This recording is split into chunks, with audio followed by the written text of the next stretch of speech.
नमस्कार दोस्तों, let's study together पे आप सबका स्वागत है। आज हम देखेंगे 7 अगस्त 2020 के current affairs with important question and answer. तो बिना टाइम गंवाए हुए अपने मोटिवेशनल कोट की तरफ चलते हैं। सबसे पहले, don't watch the clock, do what it does, keep going. कि नॉर्मली क्या होता है, हम टाइम देखते रहते हैं, यार कितना टाइम हो गया है, इतनी देर और पढ़ना है, इतना जब पढ़ते हैं ना तो इतना टाइम हो गया, अभी पढ़ना है, कितना सोना है। तो एक छोटा सा ये बात कही गई है कि आप बार बार घड़ी को मत देखो, ठीक है, उसको देखो ही मत। अगर देखते भी हो तो वो काम करो जो घड़ी कर रही है। क्या काम कर रही है? आपने देखा कभी कि घड़ी तब तक चलती रहती है जब तक उसमें जान है, मतलब जब तक उसमें सांस है, जब तक उसका सेल जिंदा है ना, तब तक वो चलती रहती है, जब तो वो रुकती नहीं है। तो यही कहा गया है कि केवल घड़ी को देखो मत, वो करो जो वो घड़ी कर रही है। मतलब हमेशा चलते रहो, कीप गोइंग, मतलब अच्छा करते रहो काम में। क्योंकि जो ठहरता है ना वो सड़ता है, हमेशा याद रख लेना। क्योंकि आप भी देखते हो, पानी होता है, एक तो पानी चलने वाला पानी होता है, वो हमेशा देखना शुद्धतम रूप में होगा। और एक जो पानी ठहर जाता है ना, वो क्या बीमारी पैदा करता है। तो हमेशा याद रखना कि कीप गोइंग, अपने जो काम है, अपना लक्ष्य है, उसकी तरफ चलते रहो। कोई कहते हैं लक्ष्य चल के नहीं आता, मैं कहता हूं लक्ष्य चल के आएगा।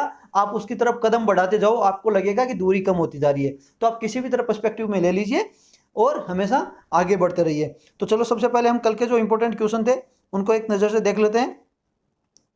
सबसे पहला था, फर्स्ट एटम बम कौन सी सिटी पे गिराया गया था?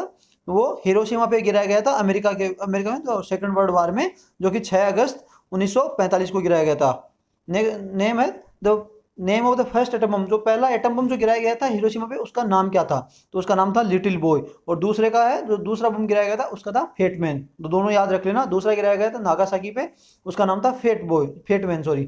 एंड अभी बेरत में एक लेबनान में एक्सप्लोजन हुआ था, तो उसका रीजन क्या था?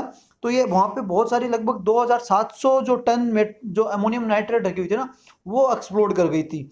तो ये अमोनियम नाइट्रेट किस लिए यूज की जाती थी? जो हम फर्टिलाइजर होते हैं ना, उसमें ये यूज करते हैं अमोनियम नाइट्रेट। और जो माइनिंग एक्टिविटी होती है ना, वहां पे भी एक्सप्लोजन के लिए यूज किया जाता है। अमोनियम नाइट्रेट एक गुड सोर्स है नाइट्रोजन का, इसलिए हम फर्टिलाइजर इंडस्ट्री में इसका यूज करते हैं।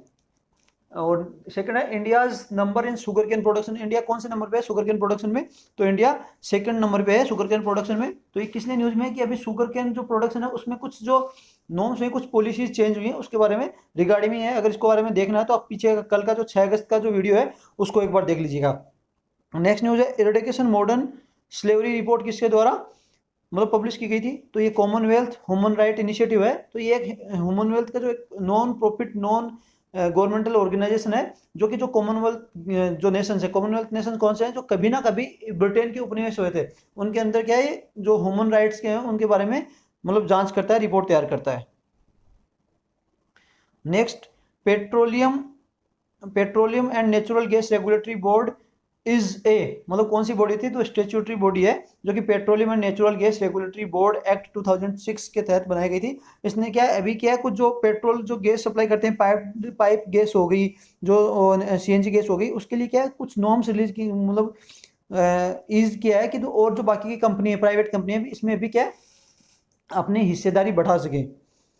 नेक्स्ट न्यूज है, private first private company who sent astronaut in space. जो पहली प्राइवेट कंपनी कौन सी है जिसने जो एस्ट्रोनॉट को स्पेस में भेजा था लेके भी आई? तो वह स्पेस एक्स, जो एलन मस्क के द्वारा फाउंड की गई है और अमेरिका की एक कंपनी है। तो अगर आपको अपने आप को मोटिवेट करना है, और आप अगर हम कभी ना कभी क्या जीवन में देते रहते हैं कि हमारे पास चीज़ें वो मतलब उस लेवल तक नहीं है कि हम आगे बढ़ सकें, और हमारे पास वो सुविधाएं नहीं है ताकि हम बढ़ सकें, तो एक बार जो कुछ महान हस्तियां हैं ना, उनके जीवन के बारे में सोचिए। आप एलोन मस्क के जीवन के बारे में भी एक बार गूगल करके देखना, उनकी जिंदगी कहाँ से शुरू हुई थी।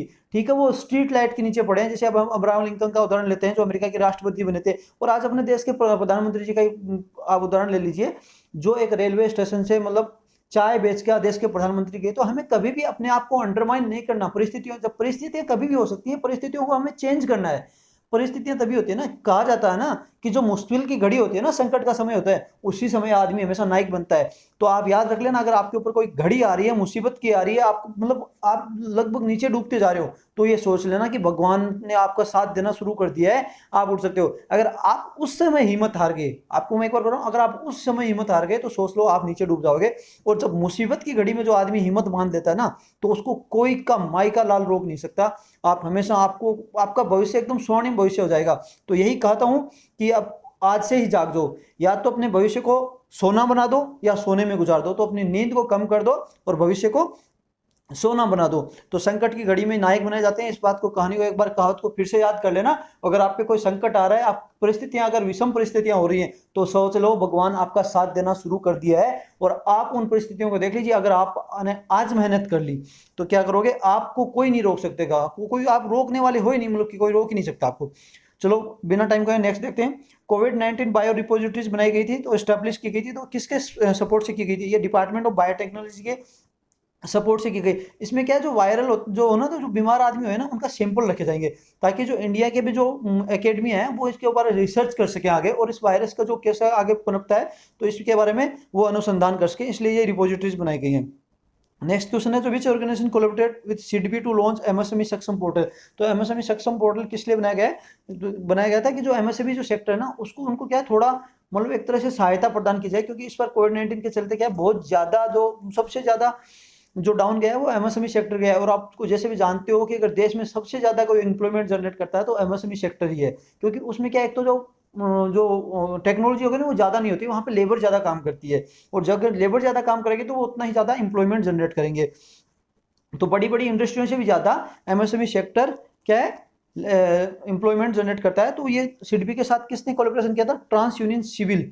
तो सिविल के बारे में जानते हो, जो एक क्रेडिटरी, एक जो लिमिटेड है, जो क्रेडिट का आपका स्कोर जनरेट करता है वो है। और वार्तावली वीकली संस्कृत प्रोग्राम किसके द्वारा स्टार्ट किया गया है? तो ये डीडी न्यूज़ के द्वारा स्टार्ट किया गया था। और ठीक है, एक डीडी न्यूज़ अभी ऑल इंडिया रेडियो ने एक सर्वभाषा बहुजन भाषा संस्कृत भाषा का भी एक प्रोग्राम याद मतलब लॉन्च किया है, वो भी याद रख लेना कि वो किसने किया है? ऑल इंडिया रेडियो ने किया है।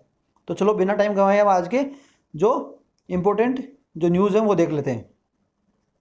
सबसे पहले मैंने कहा था कि मैं हर दिन का क्या है, थोड़ी हिस्ट्री में चलूंगा आपको लेके, क्योंकि आपकी हिस्ट्री भी रिवाइज होती रहेगी ना कभी कभी। तो आज 7 अगस्त है, तो इसके बारे में देखते हैं कि 7 अगस्त में पहले कोई इंपॉर्टेंट चीज क्या हुई थी। तो सबसे पहले थे 7 अगस्त 1905। 7 अगस्त 1905 में क्या होता है, स्वदेशी मूवमेंट था ना अपने देश का, वो स्टार्ट किया गया था। तो ये बड़े कॉन्टेक्स्ट में आपको इसको आज आज से भी मिलान मिलान कर सकते हो। स्वदेशी मूवमेंट कैसे was non make in India, और आज क्या है वो मेक इन इंडिया है। तो आप इसको इससे देखिए कि 1905 में भी हमने स्वदेशी मूवमेंट लॉन्च किया था, और आज भी हमें ये मेक इन इंडिया का मतलब प्रोग्राम लॉन्च करना पड़ रहा है कि इंडिया में बनी हुई चीज़ों का। तो ये एक हमारे लिए बैकड्रॉप है, जब हमारा देश आज़ाद नहीं हुआ और आज भी हम क्या है उस लेवल पे नहीं आ पाए कि हम इंडिया को इतना सक्षम बना पाए कि हमें दूसरे देश पे डिपेंडेंस ना होना पड़े। उस समय क्या बाहर से ब्रिटेन वाले क्या यहाँ सामान के डंप करते थे और फिर उनको बाइकआउट करने का। और आज देखते हो बार बार आता है कि एक बाइकआउट चाइना, ये करो, मतलब भाई चाइना का प्रोडक्ट नहीं खरीदो। तो कहीं ना कहीं हमारी आज़ादी के बाद भी सरकारों की कुछ कमी रही है। एक हमारी जो इकोनॉमी है उसको क्लोज इकोनॉमी रखा। कहना तो ये था कि हमारे जो देश के जो जो कुछ छोटे उद्योग हैं उनको बचाने के लिए, लेकिन उसमें बीच में अगर छोटे उद्योग कहाँ से बचा, जब लाइसेंस राज शुरू हो गया था। आपको पता है जो 1991 होने के बाद जो लिबरलाइजेशन हुआ तो वो लाइसेंस राज खत्म हुआ। तो मतलब कुछ ना कुछ पॉलिसियां गलती थी कि जो हम आज तक भी क्या स्वदेशी मूवमेंट को सही तक और मेक इन इंडिया को सही तक 1905 से लेके आज 2020 हो गया उसको इंप्लीमेंट नहीं कर पाए। और हम आज भी, हम थोड़ी सी बात होती है तो बाइकआउट का किसी दूसरे देश का नाम लेके और एक कैंपेन लॉन्च कर देते हैं। तो ये आप इसको बड़ी मतलब बड़े कॉन्टेक्स्ट में देख सकते हो कि किस तरह क्या चीजें हुई है। क्या ऐसी हमारी पॉलिसी थी कि हमने अपनी इकोनॉमी को, अपने जो इंडस्ट्रीज है उनको बढ़ावा नहीं दिया, इंडस्ट्रियों को बढ़ावा दिया तो कुछ जो चंद लोगों की इंडस्ट्रियों को बढ़ा दिया था, उसमें लाइसेंस राज शुरू हो गया। जो बड़े बड़े पॉलिटिकल नेता थे जिनके पास जेक था वो लाइसेंस ले लेते थे, और छोटे लोग उसको लाइसेंस को ले नहीं पाते थे और इंडस्ट्रियां स्थापित नहीं हुई थी। तो ये बहुत ज़्यादा एक नेगेटिव पॉइंट रहा है हमारे देश की इकोनॉमी का। और इसी वजह से है कि जब हमारे साथ मतलब बराबर चली हुई इकोनॉमी चाइना आज हमसे बहुत ज़्यादा आगे, 5 गुना आगे है। और कभी 1 रुपए की कीमत $1 के बराबर होती थी और आज 1 रुपया $1 के अंदर 74 रुपए के लगभग आते हैं। तो ये एक नेगेटिव पॉइंट है, तो आप इनको हमेशा कनेक्ट करना सीख जाइए, ठीक है। तो बाइकआउट मूवमेंट आज भी लॉन्च बाइकआउट मूवमेंट भी लॉन्च किया गया था स्वदेशी मूवमेंट के साथ साथ। अब स्वदेशी मूवमेंट यही है कि आपको पता है हमारे देश में बनी हुई चीजें, मतलब जो कपड़ा है खादी का यूज करो, ये महात्मा गांधी जी के और उनके द्वारा चलाया गया था। सॉरी, महात्मा गांधी जी के द्वारा नहीं चलाया गया, महात्मा गांधी तो 1914 में आए थे। तो फिर क्या हुआ था, British government decided to partition of Bengal. और ब्रिटिश गवर्नमेंट ने क्या किया था, पार्टीशन, उस समय क्या है पार्टीशन स्टार्ट किया था, मतलब जो बंगाल का पार्टीशन किया था। और उसका रीजन, मेजर रीजन क्या था उसको हम टाइम लाइन में देखेंगे। तो 1900 का समय था, उस समय क्या बंगाल वाज मेजर, बंगाल एक बहुत बड़ा प्रोविंस था। तो उसमें क्या है, national movement growing in British, जो जो नेशनल मूवमेंट है ना, वो तो बढ़ते जा रहे थे, जो मतलब नेशन के प्रति लोगों को एक नेशनलिस्ट की जो आइडिया होता है ना, वो फैलता जा रहा था। और वो क्या है, जो ब्रिटिशर्स के लिए ना एक घातक साबित हो रहा था, जगह जगह मतलब आंदोलन हो रहे थे। तो ब्रिटिशर्स ने क्या किया कि उन्होंने क्या है, फूट डालो और राज करो की नीति अपनानी शुरू कर दी। तो उन्होंने क्या किया, ब्रिटिश को उसने क्या डिसाइड कर दिया पार्ट करने के लिए, कि मतलब बंगाल को दो पार्टों में विभाजित कर दिया जाए, ईस्टर्न और वेस्टर्न। तो ईस्टर्न में क्या था, कि ईस्टर्न में था कि एक तो मुस्लिम एरिया, मतलब जो मुस्लिम जो बाहुल्य एरिया है उसको ईस्टर्न बंगाल बना दिया गया, और तथा वेस्टर्न को हिंदू बाहुल्य वाला एरिया बना दिया गया। तो ये पार्टीशन फिर भी हुआ, और 16 अक्टूबर 1905 को जो ये पार्टीशन हो गया, eastern Bengal and western Bengal. जो वेस्टर्न बंगाल तो आप आज बंगाल के बारे में, वेस्ट बंगाल के बारे में है ही, और ईस्टर्न बंगाल आज बांग्लादेश का हिस्सा है, जो बाद में 1947 में पाकिस्तान का हिस्सा हुआ था। और बाद में 1971 में जब इंदिरा गांधी जी की सरकार ने जो पाकिस्तान की सेना पे अटैक करके, और किसी अंतर्राष्ट्रीय दबाव में आए बिना, अमेरिका के दबाव में आए बिना, जब पूरा दबाव आ गया था ना, तो क्या किया था, इसको बांग्लादेश को क्या है, पाकिस्तान से अलग करा दिया गया। वो मैं कहूंगा कि कभी 1975 में एक डेमोक्रेसी का काला दिन बता दिया था, लेकिन उससे पहले जो 1971 का दिन था, वो इंडिया के लिए एक बहुत अच्छा साबित होता, क्योंकि अगर आज बांग्लादेश में पाकिस्तान का राज होता, तो आज इंडिया मतलब चारों तरफ से घिरा होता, मतलब अलग अलग है, क्योंकि पाकिस्तान बहुत मतलब हमें परेशान करने वाला सौदा रहता है। तो आज बहुत अच्छा स्टेप था कि उस समय 1971 में एक पाकिस्तान को अलग करके और बांग्लादेश अलग देश बनाया गया।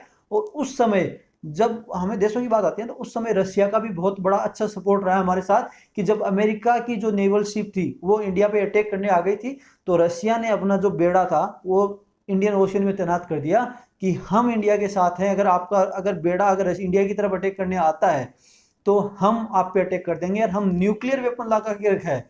तो ऐसी चीजें हुई थी। तो 1971 में रशिया एक ट्रू फ्रेंड के रूप में इंडिया के साथ हो रहा है, और आज तक भी हम उस फ्रेंडशिप को लेके चले हुए हैं।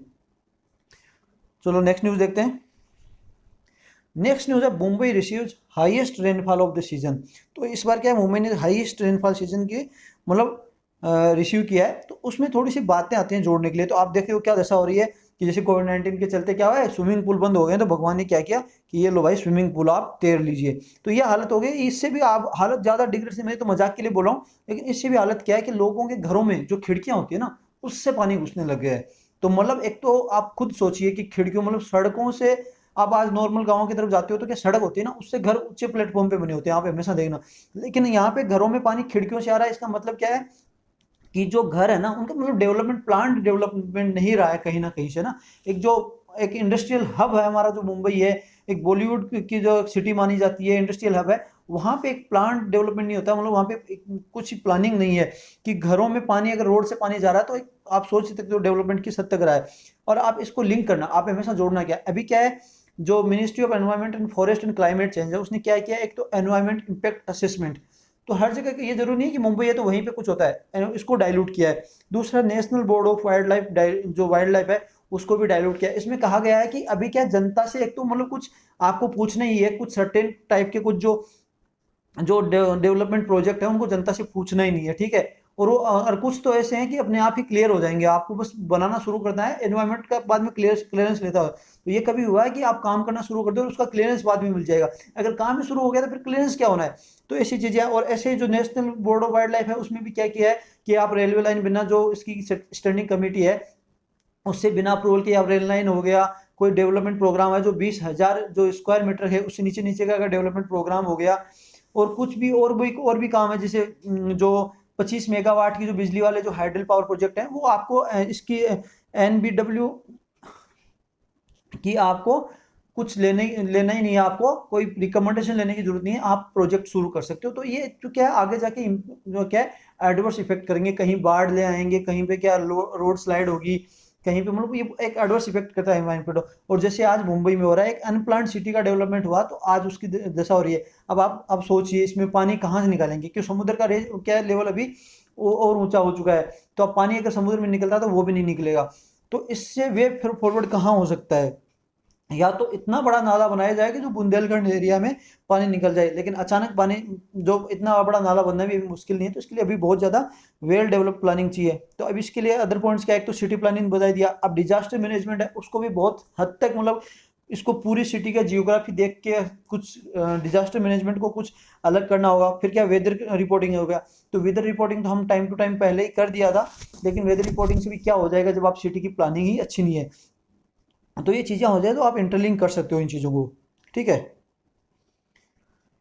नेक्स्ट न्यूज़ है सुशांत सिंह राजपूत केस, जो अभी बहुत ही हाई पॉलिटिकल केस बन चुका है। मैंने इतने दिन न्यूज़ में कवर नहीं किया, लेकिन अभी क्या है इसमें जो एग्जाम में आने वाले क्वेश्चंस के लेवल से भी एक मतलब ये एक तीसरा मोड़ ले रहा है, तो इसमें भी क्वेश्चन पूछे जा सकते हैं। तो अभी सुशांत सिंह राजपूत का जो केस है वो सीबीआई को हैंड ओवर कर दिया गया है। तो सीबीआई वाले में बहुत बहुत मतलब चांस हुए। पहले वहाँ पे क्या है, जो मुंबई पुलिस है वो रिपोर्ट की जाँच करी थी वहाँ पे। फिर सुशांत सिंह राजपूत के घर पे मतलब बिहार डिस्ट्रिक्ट में उसके पिता ने केस कराया। बिहार पुलिस कहाँ गई कि उसके 6-7 दिन से उसके कुछ जो जेसीओ रैंक के अधिकारी थे, जो इंस्पेक्टर वगैरह हो गए, वो वहाँ पे 7 दिन से लगभग क्या कर रहे थे, मतलब इन्वेस्टिगेशन कर रहे थे। लेकिन बाद में एक आईपीएस को वहाँ भेजा गया। तो आईपीएस के मतलब एक हुमलेट जो होता है ना, हुमलेजेशन, वो उस तरह का व्यवहार किया गया। एक आईपीएस अधिकारी जो गजेटेड रैंक का है उसको मतलब आईपीएस मेस में क्या है, उनको कमरा नहीं दिया गया, ठीक है। और फिर वो क्या है, वो जब वो अपने एक अधिकारी को कमरा नहीं मिला, एक तो सबसे बड़ी बात है। और फिर वो क्या अपने कहीं जुगाड़ से कहीं पे वो अगर रहता है तो उससे फिर क्या है नॉर्मली पूछ लेता है, एक दूसरा पुलिस वाला फोन करता है कि हाँ आईपीएस साहब कहाँ रह रहे हो। और जब वो उसका बता देता है ना, तो मुंबई पुलिस क्या आती है, बीएमसी की लोग आते हैं रात को उसके घर में और 11 बजे घर में आके उसको सील लगा देते हैं कि आप घर से बाहर नहीं निकलोगे, यू आर होम क्वारंटाइन। तो फिर आप बिहार के नए डीजीपी का जो बार बार क्या है वक्तव्य आता है कि ये होम क्वारंटाइन है, होम अरेस्ट किया गया है, मतलब एक तरह का साथ नहीं दे रहे। तो आपको पता है कुछ ना कुछ वहाँ पे गलत हो रहा है कि बिहार पुलिस को इन्वेस्टिगेशन में साथ नहीं दे रहे, क्योंकि बिहार की पुलिस ने ना कहीं से वो इन्वॉल्व है, क्योंकि उनके पिताजी हैं सुशांत सिंह राजपूत ने वहाँ पे केस किया है। और दूसरा रीजन ये है कि 7 दिन से बिहार पुलिस वहाँ पे इन्वेस्टिगेशन भी कर रही है, लेकिन जब एक आईपीएस अधिकारी के जाता है तो उसको एक होम क्वारंटाइन और उसको क्या बंदी बना लिया जाता है। तो ये एक जाहिर सी बात है एक बहुत बड़ा पॉलिटिकल केस बन चुका है, और इसमें बहुत सारे राजनेताओं का भी नाम आ रहा है। तो मैं इसमें कहूँगा नहीं, जैसी न्यूज़ है उसमें बता रहा हूँ।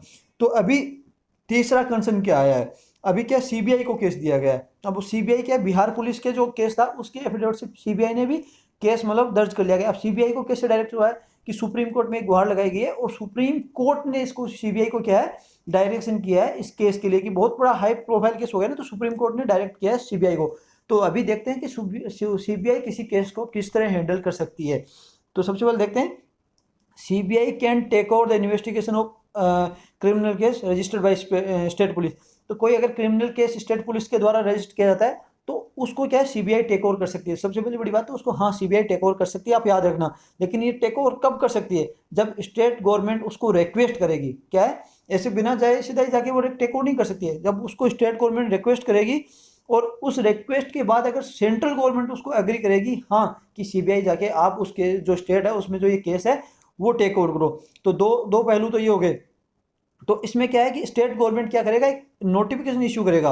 अब नोटिफिकेशन किसके अंडर होगा, जो section 6 of Delhi special police establishment act 1946 के तहत। तो अब ये दिल्ली पुलिस एस्टैब्लिशमेंट एक्ट कहाँ से आ गया, इसके बारे में हम आगे देखेंगे।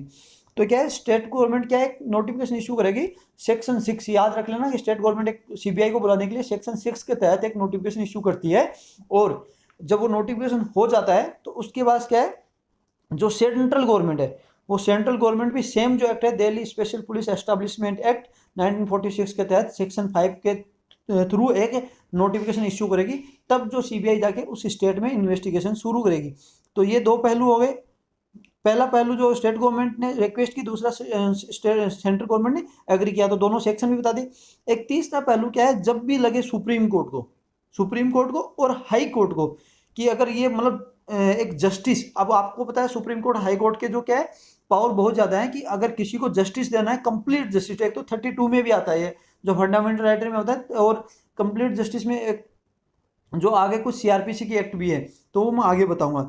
तो उसमें क्या सीआरपीसी का एक एक्ट है 482, तो उसमें शायद मैंने लिखा नहीं, 482 में क्या है जो हाई कोर्ट है उसको पावर होता है कि वो इन्वेस्टिगेशन में दखल अंदाजी कर सकता है, क्योंकि अगर किसी को जस्टिस देना है तो हमें क्या पुलिस के जो काम में इंटरफेयर नहीं करना होता है। लेकिन ये क्या है कि हाई कोर्ट सीआरपीसी के 482 जो सेक्शन है उसके तहत वो इंटरफेयर कर सकता है। और सुप्रीम कोर्ट का जानते हो आप 142 जो है उसके तहत वो कंप्लीट जस्टिस के तहत वो आदेश दे सकता है कि अगर किसी को जस्टिस नहीं मिल रही है तो आर्ट सेक्शन 42 इनका क्या है अगर हम जहाँ जस्टिस की बात होती है ना, तो वहाँ सुप्रीम कोर्ट अपना मतलब अपना निर्णय बीच में दे सकता है। तो क्या है, सुप्रीम कोर्ट ऑर्डर करेगा या हाई कोर्ट ऑर्डर करता है तो भी सीबीआई जाके उस स्टेट में जांच कर सकती है। आप तो हालांकि अब केस जानते हो कि पश्चिम बंगाल में कुछ सीबीआई के ऑफिसर्स गए थे, तो उनको जो वहाँ की जो ममता बनर्जी की सरकार है उन्होंने बंदी बना लिया था, और सुप्रीम कोर्ट ने उनको तुरंत आदेश रिहा करने का आदेश दिया था। तो वो एक लॉटरी का केस था। तो ये केस थोड़े से याद रख लेना। तो अभी हम देखते हैं कि जो इस पे Delhi police special establishment act इसमें कहाँ से आ गया। तो सबसे पहले देखते हैं कि सीबीआई क्या है, जो एस्टैब्लिश गई थी 1963 में, जो जो एक रिकमेंडेशन थी संथानम कमेटी रिपोर्ट के तहत। तो 1963 में ये एस्टैब्लिश की गई थी। तो सीबीआई को क्या है कि जो पावर कहाँ से आता है, लीगल पावर, तो ये special Delhi police special establishment act 1946 से क्या आता है, इसको पावर आता है। तो इसीलिए उसी जो ये एक्ट है ना, उसी के तहत जो स्टेट गवर्नमेंट और सेंट्रल गवर्नमेंट क्या है नोटिफिकेशन इशू करेंगे, क्योंकि सीबीआई का जो सारा पावर है Delhi special police establishment act 1946 के तहत आता है। वो एक क्या है, जो करप्शन को रोकने के लिए कुछ एक जो पावर स्पेशल पुलिस का जो एस्टेब्लिशमेंट एक्ट था, वो एक एक्ट बनाया गया था 1946 में, आज़ादी से पहले। तो उसके तहत ही सीबीआई को पावर दिया गया था। तो अभी क्या है, एक्सरसाइज अपना पावर का कैसे कर सकती है, जो सीबीआई का जो सुपरिटेंडेंट पुलिस है, जो सॉरी सुपरिटेंडेंट ऑफ सीबीआई है, वो कर किसके अंडर काम करेगा, सेंट्रल विजिलेंस कमीशन के अंडर, ठीक है। और it is matter related to prevention of corruption. तो इसमें बहुत सारे जो करप्शन एक्ट 1988 के तहत बहुत सारे हैं, क्रिमिनलाइज ऑफेंसेस भी हो गए, उनको भी देख सकता है। तो अब याद रख लेना, सेंट्रल विजिलेंस कमीशन के अंडर काम करता है, और वही उनको क्या है, जो सीबीआई का जो डायरेक्टर है उसका एक नाम देता है गवर्नमेंट को। तो अब इसमें एक क्वेश्चन और आएगा, कैन सीबीआई टेक सुयो मोटो, ये भी पूछा जा सकता है आपसे एग्जाम में, क्या सीबीआई अपने आप से कोई इन्वेस्टिगेशन शुरू कर सकती है। तो हाँ, लेकिन उसमें क्या कुछ हद तक होता है कि कहाँ कहाँ कर सकती है। तो अंडर सेक्शन 2 ऑफ जो Delhi special police establishment act है, उसका सेक्शन 2 के अनुसार वो क्या है कि सीबीआई सुयो मोटो कहाँ से अपना काम शुरू कर सकती है। लेकिन क्या है, उसमें कुछ सेक्शन जो 3 है उसमें कुछ ऑफेंस है, उनको नोटिफाई किया गया था। उन्हीं ऑफेंस के लिए वो सीबीआई क्या है सुयो मोटो ले सकती है, और वो भी केवल ओनली यूनियन टेरिटरीज में, स्टेट में जाकर नहीं कर सकते। स्टेट में पहले मैंने आपको बताया कि दो चीज़ें आएंगी, स्टेट उसको क्या करेगा, नोटिफिकेशन अंडर सेक्शन 6 के नोटिफिकेशन देगा, और सेक्शन 5 के तहत सेंट्रल गवर्नमेंट एग्री करेगा। तो केवल सीबीआई जो यूनियन टेरिटरीज है उनमें ही मतलब सुयो मोटो कर सकता है। नेक्स्ट न्यूज है, RBI announce special liquidity facility of ₹10,000 crore to NABARD and NHB national housing bank. तो इनको भी क्या है, स्पेशल लिक्विडिटी जो 10,000 करोड़ की है वो आरबीआई ने अनाउंस की है। तो इससे क्या है कि आपको पता है कोविड-19 के चलते मतलब बहुत सारी एग्रीकल्चर हो गया, और जो बहुत सारे जो हाउसिंग वगैरह हो गई, जो रियल इस्टेट का वर्क है वो अभी आपको पता है मतलब खस्ती हालत में चला गया है। तो उसी को क्या है, फाइनेंस करने के लिए आरबीआई ने ये लिक्विडेट किया है, टू हेल्प स्मॉल फाइनेंसियर्स हो गया, होम लोन कंपनीज हो गया, जो कोविड-19 डिफिकल्टीज है। तो इससे क्या होगा, तो इकोनॉमी रिवाइव हो जाएगी। और ना क्या है कि लोगों का अगर अगर व्यापार अगर किसी ने लोन ले रखा है, और व्यापार अगर उसको अगर हम दोबारा कैपिटलाइज नहीं करते हैं, लिक्विडिटी नहीं देते हैं, और उसका अगर लोन डूब गया, तो आपको पता है कि वो रुपया सारा का सारा चल गया। लेकिन ये होता है कि अगर बैंक ने अगर उसका खात कोई व्यापार डूब रहा है और अगर उसका बिजनेस डूब रहा है, तो बैंक अगर उसको पहले 5 लाख रुपए दे रखी थी, अगर अभी 1 लाख रुपए और दे दे, तो जो 5 लाख रुपए उसको डूब रहे थे ना, और उसका जो बिजनेस डूब रहा था, वो मतलब सर्वाइव कर सकता है अभी। तो उसको क्या है कि वो चलो उससे तो घाटा मतलब कम सौदा है ना, कि वो 5 लाख पूरे डूब रहे थे, अगर हम उसको 1 लाख रुपए और दे देंगे तो मान ला 6 लाख उसको दे दिए, लेकिन उसका क्या है बिजनेस रिवाइव हो जाएगा। और अगर बिजनेस रिवाइव हो जाएगा ना किसी का, तो बाद में वो क्या है, वो अपना अपना लोन चुकाता रहेगा। तो ये चीज़ें होती है। वरना अगर वो कुछ भी अगर दोबारा लिक्विडिटी ना बढ़ाए, अगर उसका बिजनेस ठप हो गया है, तो वो एक जो 5 लाख का है एक उदाहरण के तौर पे, वो भी एक एनपीए हो जाएगा, नॉन परफॉर्मिंग एसेट हो जाएगा, कोई लोन चुका ही नहीं पाएगा। तो इसी के लिए क्या किया है कि अभी फिर लिक्विडिटी दी गई है, कि जो कुछ जो सेक्टर हैं जो खस्ती हालत में चले गए हैं, जैसे आपको बताया कि कोविड-19 के चलते कि सारे बिजनेस ठप हो गए, तो अभी कोई रियल एस्टेट का काम भी नहीं हो रहा। तो रियल एस्टेट के बिजनेस को भी थोड़ा रिवाइव करने के लिए इसको 5,000 करोड़ तो रियल एस्टेट बैंक जो नेशनल हाउसिंग बैंक को दिए हैं, और 5,000 करोड़ ही नाबार्ड को दिए हैं। तो अभी ये भी देख लेते हैं नाबार्ड क्या है। तो National Bank of Agriculture and Rural Development, जो apex development finance institution in India है, और जो कि बैंक क्या है, जो मैटर क्या क्या है, जो कंसर्निंग पॉलिसी हो गई, प्लानिंग हो गई, operation field of credit and agriculture, जो एग्रीकल्चर को एरिया है वहाँ पे जो रूरल एरिया है उनके लिए क्या है, नाबार्ड क्या है कैपिटलाइजेशन करता है, मतलब उनको पैसा देता है। और नाबार्ड कैसे स्टैब्लिश किया गया ये भी देख लीजिए। तो ये कौन सी कमेटी के रिकमेंडेशन पे होता, बी शिवारमन कमेटी। तो ये याद रख लेना, बी शिवारमन कमेटी के रिकमेंडेशन पे नाबार्ड को स्टैब्लिश किया गया था एक बाई एक्ट 61 1981। तो एक्ट 61 था जिसमें 1981 जो पार्लियामेंट में पास किया गया था, और 12 जुलाई 1982 को नाबार्ड को मतलब एस्टाब्लिश किया गया था। उसके लिए क्या रिप्लेस भी किया गया था, किसको रिप्लेस किया गया था, जो एग्रीकल्चर क्रेडिट डिपार्टमेंट था उसको रिप्लेस किया गया था, rural planning and credit sale था जो आरबीआई का उसको रिप्लेस किया गया, और agriculture refinance and development corporation था, इन तीनों को रिप्लेस करके नाबार्ड बनाया गया था।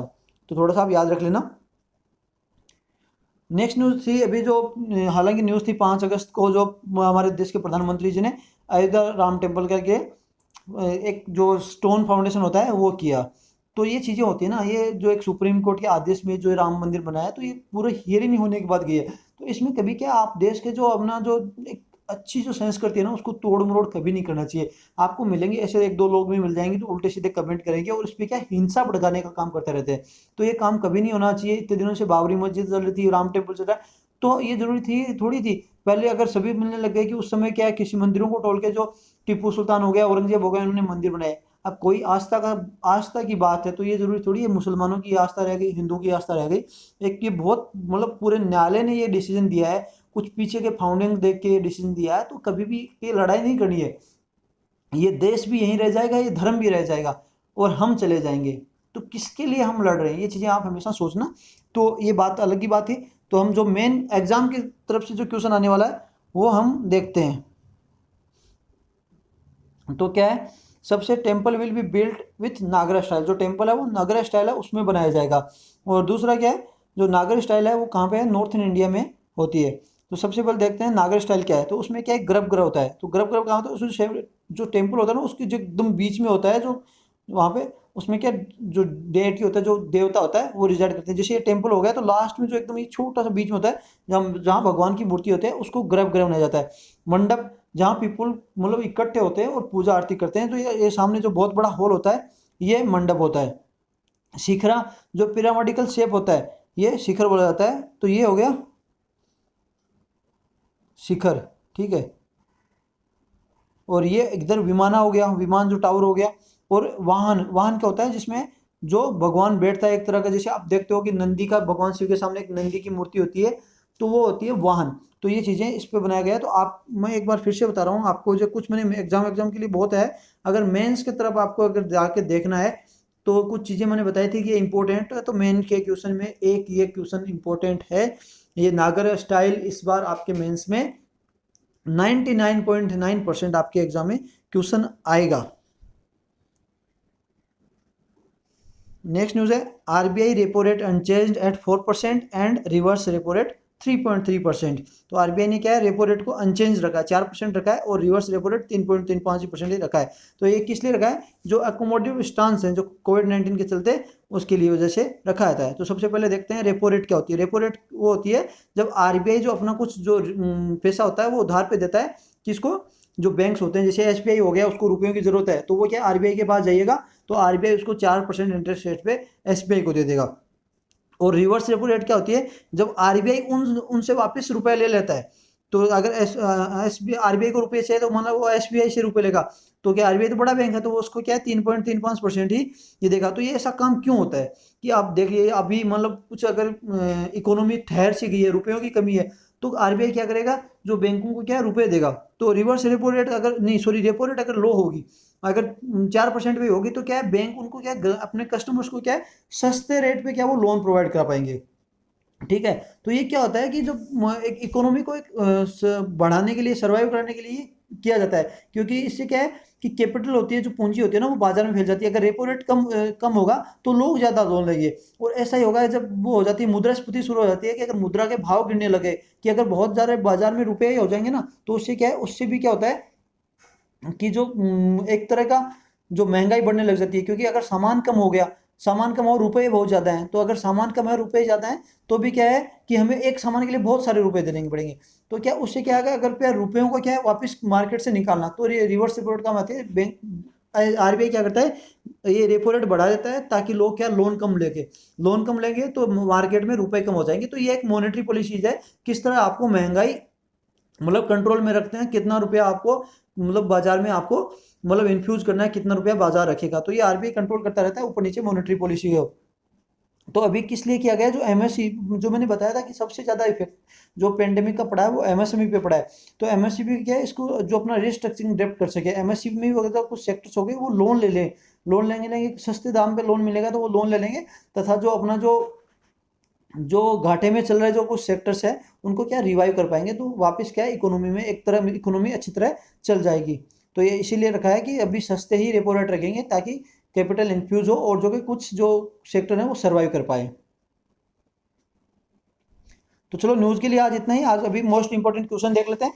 तो स्वदेशी मूवमेंट था वो कब स्टार्ट किया गया था, प्री इंडिपेंडेंस में। इंडिपेंडेंस में तो हम अभी हर रोज बाइकआउट चाइना, बाइकआउट ये कर देते हैं, बाइकआउट ये कर देते हैं, तो रोज चलता है यहाँ पे। लेकिन प्री इंडिपेंडेंस मूवमेंट जो स्वदेशी मूवमेंट है वो कब स्टार्ट किया गया था, तो ये है। और उसका इमीडिएट रीजन था स्वदेशी मूवमेंट का, उसका रीजन, इमीडिएट रीजन क्या था, किसकी वजह से स्वदेशी मूवमेंट स्टार्ट किया गया था। Next question, section 6 of Delhi special police establishment act जो है 1946 किससे डील करता है, सेक्शन 6, और सेम सेक्शन 5 किससे डील करता है। और नेक्स्ट क्वेश्चन है, can CBI take suo motu action, क्या सीबीआई शो मोटो एक्शन ले सकती है, तो मैंने बताया है, आपको स्पेशल बताना है। नेक्स्ट न्यूज़ है, can high court direct CBI to start investigation, तो क्या हाई कोर्ट डायरेक्ट कर सकता है सीबीआई को कोई कहीं पे भी इन्वेस्टिगेशन स्टार्ट करने के लिए। और CBI drives it's legal power from, मतलब सीबीआई अपना जो पावर्स है वो कहाँ से ड्राइव कर सकते हो, आप सोच सकते हो। देखो एक छोटी सी न्यूज़ में से कितने क्वेश्चन बन सकते हैं। तो अगर आपको क्या एग्जाम में क्या आपको एग्जाम के लेवल की तैयारी करनी है, तो आप कोई भी एक मतलब कोई पैराग्राफ उठाइए, उनमें देखिए मैक्सिमम कितने क्वेश्चन बन सकते हैं तोड़ मरोड़ के। वैसे क्वेश्चन हमेशा एक ही लाइन को दो तीन बार तोड़ मरोड़ के क्वेश्चन बनाया जा सकता है। तो हमेशा जहां तक हो सके अगर जो भी पढ़े ना उसमें ज्यादा से ज्यादा आप क्वेश्चन खुद बनाने की कोशिश कीजिए, ठीक है। नेक्स्ट क्वेश्चन है, नाबार्ड एस्टैब्लिश, और नाबार्ड कब एस्टैब्लिश किया गया था। जो करंट रेपो रेट और repo rate, reserve repo rate क्या है, रिवर्स रेपो रेट कौन क्या क्या है आज की। और दूसरा है गर्भगृह नागर स्टाइल आर्किटेक्चर, तो गर्भगृह क्या है। तो ये आपके लिए आज के लिए क्वेश्चन है। आप पूरी जो अपना जो लेक्चर है इसका पीडीएफ डाउनलोड कर सकते हो sk.bincher.blogspot.com से। तो आज की न्यूज़ के लिए इतना ही। अगर आपको वीडियो कैसा लगा, वीडियो अच्छा लगा हो तो लाइक कीजिए, शेयर कीजिए एंड सब्सक्राइब कीजिए। क्योंकि वीडियो अच्छा लगा हो तो आप शेयर जरूर कीजिए, क्योंकि अपना जो साथ वाला बंदा है दूसरा, उसको भी क्या है एजुकेशन हमें देनी है, मतलब उसको सहायता करनी है। ये क्या होता है ना कि हम बहुत सारे चैनल हैं यहाँ पे, आज क्या है वो सारे मतलब डेली जो करंट अफेयर्स है उनकी न्यूज़ बनाते हैं। लेकिन क्या है आज ये है कि कंपटीशन का ज़माना है, एक एक नंबर जो है ना उसका मायने रखता है। अगर कोई बंदा एक नंबर से फेल हो जाए ना तो क्या रखता है। तो बहुत सारे न्यूज़ चैनल है, मैंने भी न्यूज़ चैनल इसीलिए बनाया है कि अगर किसी का एक नंबर भी छूटना नहीं चाहिए, अगर दूसरा कोई वो न्यूज़ कवर नहीं कर पाया तो मेरे चैनल में वो न्यूज़ कवर हो जाए, ठीक है। और मैं आपका ज़्यादा टाइम, मैं हर एक एक छोटी छोटी न्यूज़ पे क्या है आपको 15-15 20-20 मिनट के अभी लेक्चर नहीं बनाऊंगा, क्योंकि मैंने बहुत सारे देखे हैं कि हर जो एक मतलब बाल भी हिला है तो उस पर एक जो न्यूज़ चैनल जो स्टडी चैनल है उस पर एक न्यूज़ बना के यहाँ रख देंगे। हालांकि मेरे जो इस चैनल पे आपको मोटिवेशनल वीडियो बनेंगे, मैं ये नहीं कहूंगा कि आप उनको जाके देखिए बार बार, क्योंकि अगर आपको मोटिवेट होना है, मतलब कभी कभी अपना मतलब माइंड फ्रेश करना है तभी आप जाके देखिए, वरना आपका एक एक सेकंड बहुत कीमती है। तो मैं ये नहीं चाहता कि एक मैं जो एजुकेशन जो हमारा जो चैनल है उसको मैं एक न्यूज चैनल बना के रख दूँ। आज वहाँ पे बाल हिला है तो मैंने एक उसके ऊपर न्यूज बना के 15 मिनट की न्यूज डाल दी। दूसरा क्या है, वहाँ पे गाड़ी का टायर फटा है, कहीं कुछ हुआ है तो उसके ऊपर 15 मिनट की न्यूज बना के डाल दी, तो ये आपका टाइम बर्बाद करना हो जाएगा। तो मैं मैक्सिमम न्यूज एक ही वीडियो में कवर कर लूंगा। तो आप उनको भी क्या है ये वीडियो शेयर कीजिए ताकि वो भी इसका फायदा उठा सके। और अगर आपको वीडियो अच्छा नहीं लगा तो बेशक आप डिसलाइक कीजिए, मैं रिकमेंड करूंगा आप डिसलाइक कीजिए, ताकि मुझे भी पता चला कि मेरे वीडियो में कहाँ कमी है, ताकि मैं उसमें सुधार कर सकूं। और हाँ, जो ये क्वेश्चंस मैंने बताए हैं तो मैं आशा आपसे यही करूंगा कि आपको 5 मिनट लगेंगे ज़्यादा से ज़्यादा। अगर वो भी लगती है, अगर आपको ये हो गया कि दिमाग में आपका क्लियर हो गया है, आपको इवेल्युएट नहीं करना है, तो आप आंसर कमेंट बॉक्स में मत देना। लेकिन अगर हो सके आपको मतलब दूसरा देखना है तो आप आंसर जरूर कमेंट बॉक्स में देना। आपसे मैं यही आशा करूंगा। इतनी सी मेरी रिक्वेस्ट है। आज की न्यूज़ के लिए इतना ही। जय हिंद, जय भारत, कल फिर मिलेंगे।